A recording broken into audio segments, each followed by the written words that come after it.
හදතේ ගැඹුරේ තියෙන්නේ ඔබ කිව්වාදලයි තාත්තේ මගේ ලෝකයේ මහවිරයා ඔබමයි අතර දුර යන්න ඉඩහැර වැටෙන නැගිටින හැටි කියාද මේ තාත්තා කියලා දුන්නා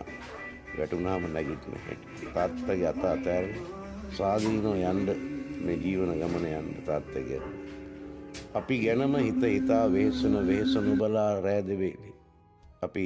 තරුණ වයසටපත් වුණත් එතනින් එහාට ගියත් තාත්තා හැමතිස්සෙම අපි ගැන හිතුවේ දුක හිතෙනකොට ඉන්නේ කොහොමද කිසි දෙයක් නොම වුණ විලාසෙ